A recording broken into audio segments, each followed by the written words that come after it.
Palitana marketing યાર્ડમાં યાર્ડના હોદ્દેદારો અને વેપારીઓ વચ્ચે વિવાદ થતા ડુંગળીની હરાજી બંધ કરાઈ। ખેડૂતો દ્વારા સૂત્રોચ્ચાર કરાયા હતા, જેમાં તાલુકાના ખેડૂતો સહિત આજુબાજુના ગામડાઓમાં ખેડૂતો ડુંગળીને લઈને માર્કેટિંગ યાર્ડમાં બહોળી સંખ્યામાં પહોંચી રહ્યા છે। ત્યારે માર્કેટિંગ યાર્ડમાં યાર્ડના સેક્રેટરી એવા ભાજપ હોદ્દેદાર વિનુભાઈ બાજર અને માર્કેટિંગ યાર્ડના વાઇસ ચેરમેન ગોપાલ વાઘેલા વચ્ચે ડુંગળીની હરાજી બાબતે બોલાચાલી થઈ, જે બાદ તેઓનું કોલ રેકોર્ડિંગ પણ સોશિયલ મીડિયામાં વાયરલ થયું હતું।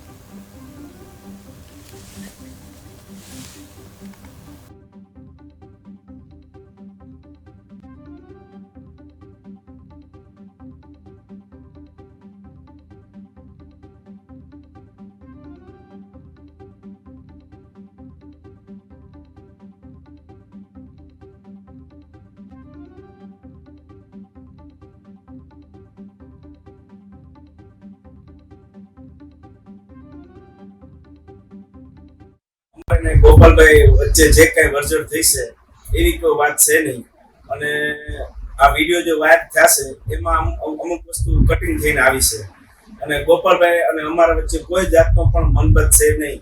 અમે સાથે રહેવીશું। ગોપાલ આ બધા કોઈ ઇસ્યુ વધારે ચગાવ્યો છે એવું મને લાગે છે। વિનુભાઈ જે કીધું છે, હંમેશા અમે જે સંસ્થાના હિત માટે કામ કરતા હોય એ સંસ્થાની અંદર જ હિત અમારું સમાયેલું હોય। ખેડૂત અને વેપારીઓ પરસ્પરસ બંનેની કરોડરજ્જુ છે। ખેડૂતો માલ પકવીને લાવે, એપીએમસીમાં વેચે, ખેડૂતોને પણ એના ભાવ મળે, વેપારી એમાંથી કમાય, બંને ભેગું થાય ત્યારે આ અમારી સંસ્થા હાલતી હોય છે। અમારો કોઈ એવો ભાવ અર્થ નહોતો કે ખેડૂતોને અમારે હેરાન કરવા કે વેપારીઓને હેરાન કરવા। એક અસમજણના હિસાબે આ વાતનો બહુ મોટો ઇસ્યુ થયો છે।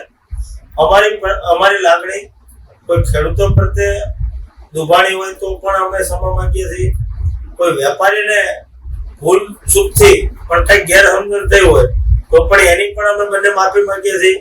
બીજું, માર્કેટિંગ એ ખેડૂતોની સંસ્થા છે, ખેડૂતો માટે કામ કરતી સંસ્થા છે, ખેડૂતોના હિત માટે કામ કરતી સંસ્થા છે।